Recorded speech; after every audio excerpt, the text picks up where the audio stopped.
بھوک ہیں۔ حضور علیہ السلام نے ارشاد فرمایا لا یحل للمرأة ان تصوم وزوجها شاہد الا باذنہ ولا تاذن فی بیتہ الا باذنہ۔ فرمایا عورت کو یہ حق نہیں پہنچتا کہ وہ روزے رکھے جبکہ خامد گھر میں ہو۔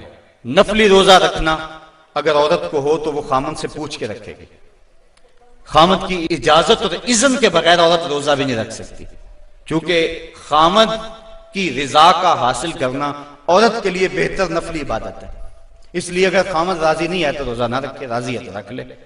اور فرمایا حضور علیہ السلام نے دوسری بات یہ ہے کہ وہ اس کے گھر میں جس کو وہ ناپسند کرتا ہے اس کو آنے نہ دے، اذن نہ دے۔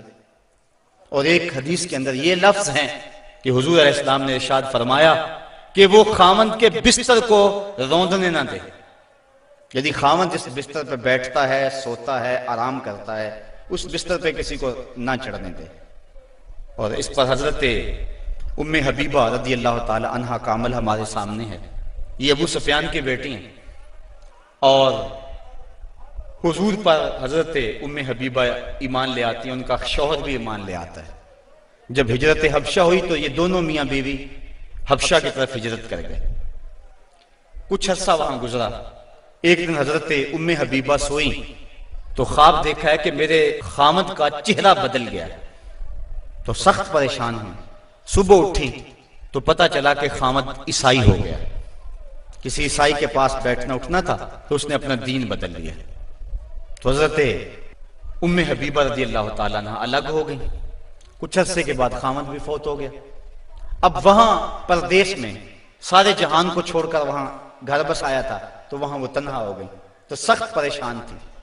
آقا کریم علیہ السلام نے حبشہ کے حکمران نجاشی کے ذریعے حضرت ام حبیبہ رضی اللہ تعالی عنہا کو پیغام نکاح بھیجا۔ نجاشی نے ایک لونڈی بھیجی کہ جا کے ام حبیبہ کو کہو کہ اللہ کے نبی تم سے نکاح کرنا چاہتے ہیں۔ اب حضرت ام حبیبہ کی زبانی اگلی کہانی سنیے۔ کہتی ہے میں گھر میں بیٹھی ہوئی تھی کہ باہر دروازے پہ دستک ہوئی۔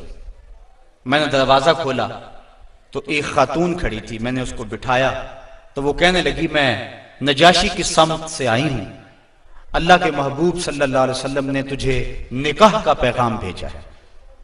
کہتی ہیں ایک لمحے کے لیے تو میں حیران ہوئی اور پھر میری خوشی کی انتہا نہ رہی، اور گھر کے اندر جو کچھ موجود تھا اس وقت میرے پاس، میں نے سب کچھ بطور انعام اس لونڈی کو دے دیا۔ میں نے کہا میرے مقدر کے حضور کے نکاح میں آؤں۔ پھر اللہ کے محبوب علیہ السلام نے